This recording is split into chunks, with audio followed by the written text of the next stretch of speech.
I wish I'd taken a photo. Wish that I'd drawn what it looked like at the time.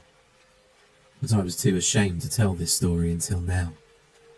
Because what happened is partly my fault.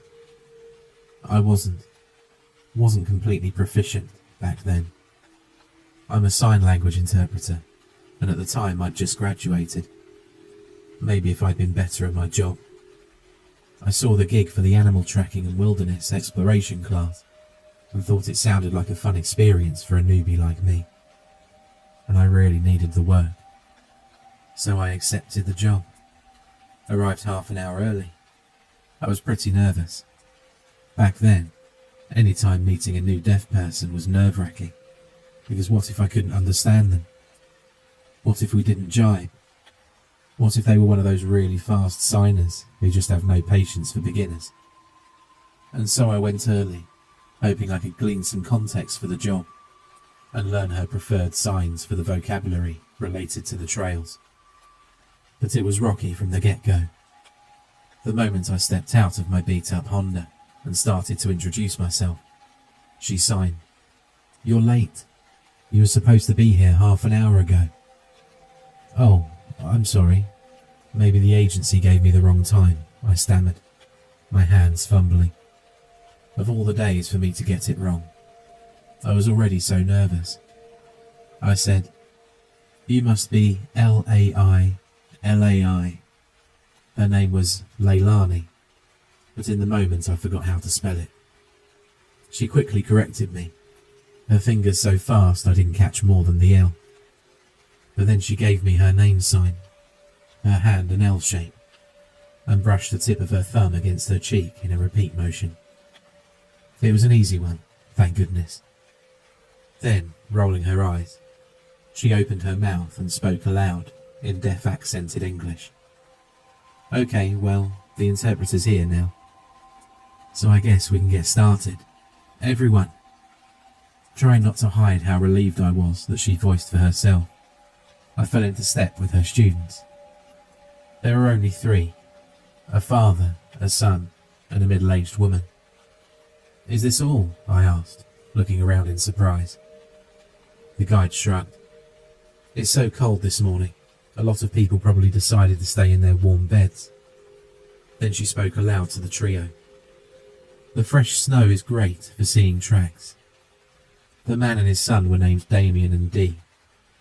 Dee was 9, very excited, and claimed to see a deer in the trees every few minutes. Damien was a laid-back parent who made constant dad jokes. It was apparent he'd mostly brought his son here because of the boy's love for animals. Our last member, Chantal, was a grey-haired woman covered in healing gemstone bracelets, who told us she enjoyed foraging for herbs and mushrooms. The freshly fallen snow had formed a crunchy, icy crust on the surface of the world, and it crunched pleasantly under our boots as we set off on the wintry trail. The sun's rays glistened off the surface of the snow like diamonds. Since the guide didn't need me to voice, my job was relaxingly easy. I signed whenever one of the 3 hearing people interjected a comment or question, or in Damien's case a silly dad joke. 20 minutes passed on the trail, and then we took a pause so that Dee could wander off into the bushes because, predictably, the little boy needed to pee. While we waited, our guide turned keen eyes to me. She was a spry woman with crow's feet and just a hint of grey in her hair. "Nice to be an interpreter, huh?" she sighed. "I bet you get to go do all sorts of interesting gigs." "This is definitely the coolest," I replied, and I meant it. I told her I mostly interpreted college classes, teamed with a more seasoned interpreter because I was still new. Her smirk said, "Yeah, I can tell." But she was gentler now that we were on the trail, and remarked, "Worth coming out on a frigid Saturday morning?" "Saturday? You mean Friday?"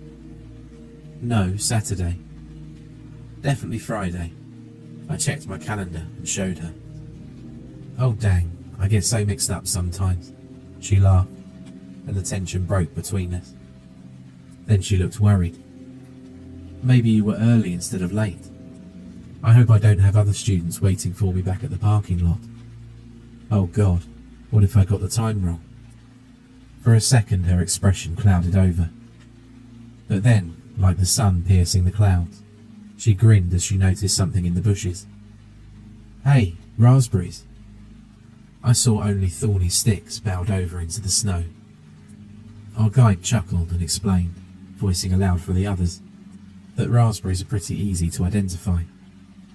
These canes grow tall and then loop down to the ground like this. The laterals, that's these side branches, produce the berries. You can recognise them by the leaves, always in a trio. She fingered a few remaining dead leaves. Raspberries, huh? Said Damien, as Dee returned from his pee break to examine the thorny shrubbery.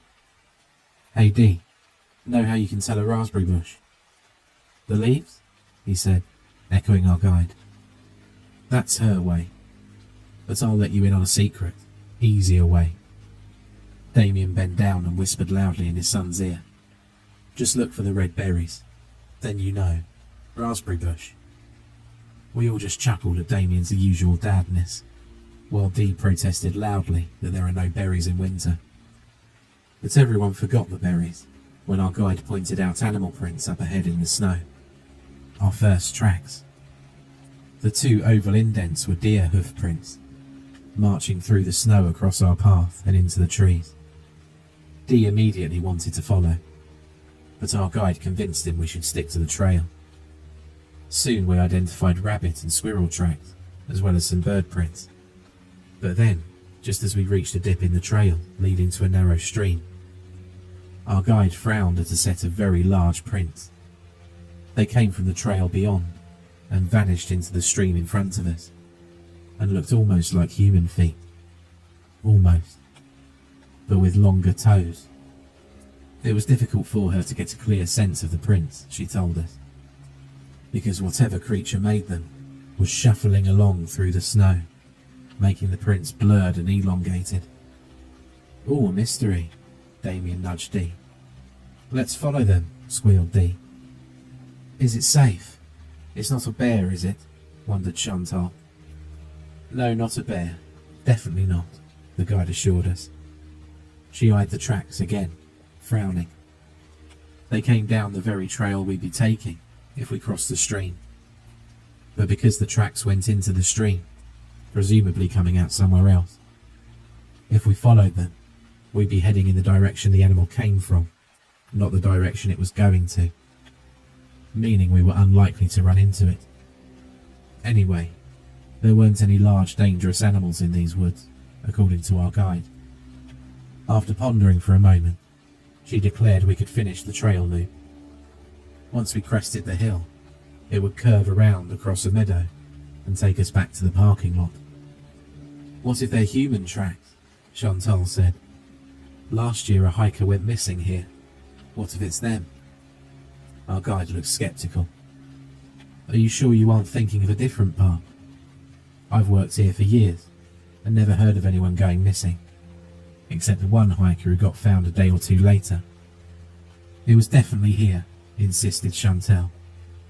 "I remember because I avoided coming here for months because of it, even though I live pretty close by.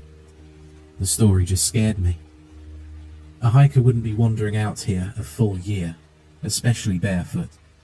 There have been dozens of people on this trail since," the guide shrugged. Dee was already up ahead of us, forging across the stream and then dashing through the snow. "The tracks lead up here," he shouted. "Hey, Dee, don't run so far," Damien hollered. We all hurried to catch up. Dee had stopped at the crest of the hill and stood there, small in the bright sun, staring at something. As we all caught up, panting and out of breath, we looked to see what had captivated his attention. Here at the hill's crest, the trail forked. In one direction, it descended across a wide field, slowly looping back towards the woods and stream, and presumably the parking lot where we'd started. In the other direction, the tracks followed the trail through dense trees and into a cleft in a rocky cliff face, vanishing into darkness. "Which way do we go?" asked Chantal, turning to look along the sunnier trail. But Dee kept pointing to the tracks and the cave and saying, "Please, let's follow the tracks. Please. Can't we see what's there?" "I dunno, buddy," said Damien. "You sure you want to go into a spooky, dark cave?"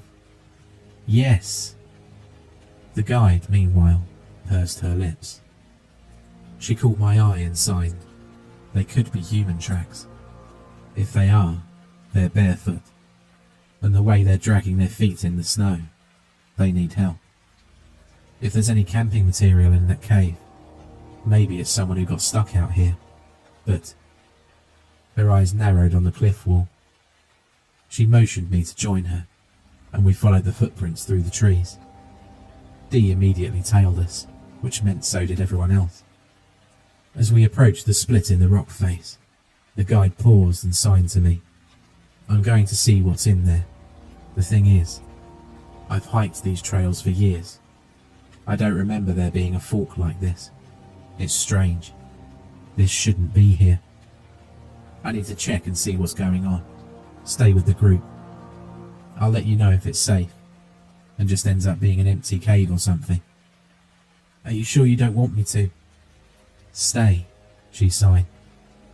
Then she turned and called aloud to the other three. "Stay here. I'm going to go check and make sure it's safe." The wait for our guide's return seemed forever. We had left the sun behind and stood in the shade of that rocky cliff. The temperature felt as if it had plummeted 20 degrees. And not just the chill on my skin, but the cold seemed to have injected into my very veins. An ice pick of terror that increased with every passing moment. My heart rate escalated. Suddenly I thought maybe I understood what people meant when they talked about negative energy. The path was wrong. It shouldn't be here. We shouldn't be here. And the tracks, something human or not quite human. What did that even mean? The wait for our guide seemed an eternity. Finally, the crunch of snow and relief whooshed out of me in a sigh, as the guide appeared at the mouth of the opening and called, "It's safe. Everyone come on." Dee bolted ahead. Damien and Chantal followed. The guide called again, the same phrase. "It's safe. Everyone come on." But her hands were moving. The others probably thought she was signing, "Let's go." Looking back, I wish I'd had more experience. Wish I'd trusted my eyes more.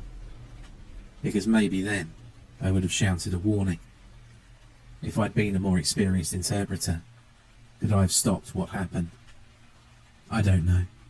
I was still trying to make it all out, confused because my ears and eyes contradicted each other. Her voice said, "It's safe. Everyone come on." But the pointer finger of her right hand slid between the splayed fingers of her left and jerked outward. A motion that looked as if her pointer finger were escaping. "Run. Run. Run." "Don't follow her," I shouted. Too late. Dee and Chantal had already gone in. Damien was slower and cast one look back at me before plunging into the dark after his son. Now there was only me.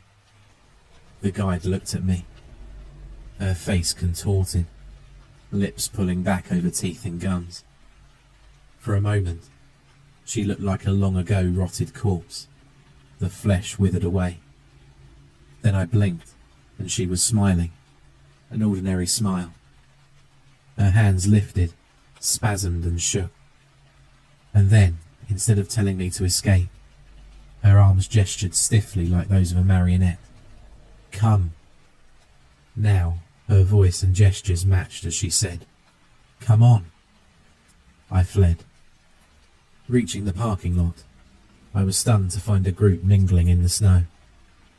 A young deaf woman with long black hair stood at the front of the group, signing angrily at her phone screen. "Hey," I waved at her. "Hey, are you from the wilderness group? I need help." "Oh, finally. She whirled to face me, demanding to know why I was late. Her hands flew so fast. So fast. Flustered, I interrupted, trying to explain to her about our guide.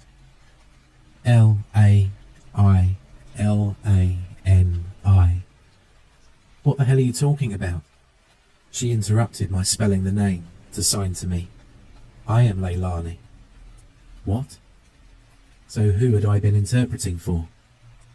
It turns out the name sign I showed her, the L hand brushed against my cheek, belonged to a woman named Lorelei, who had previously been the trail guide and had mentored and later hired on Leilani. Lorelei's been missing since last year, she explained.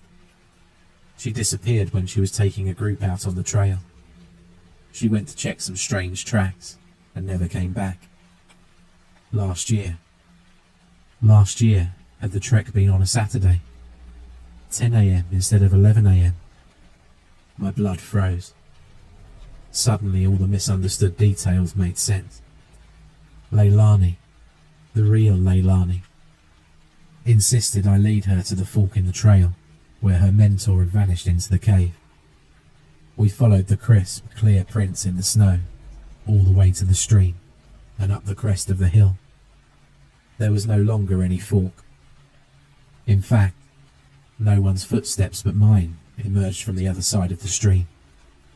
It appeared as if I had gone up the slope, turned myself around in a circle a few times up there, and then run along the path looping back to the parking lot. But as soon as we got back to the parking lot, I noticed something. In the crisp snow, the impressions our boots had made were clear. There were mine, Damon's, Dee's and Chantal's. Big boots, little boots, all with differing treads. But as for Lorelei's, I couldn't find any boots matching the ones I'd seen her wearing. The final set of prints among our group from the parking lot, shuffling around in the place where Lorelei had stood, were barefoot, with elongated toes.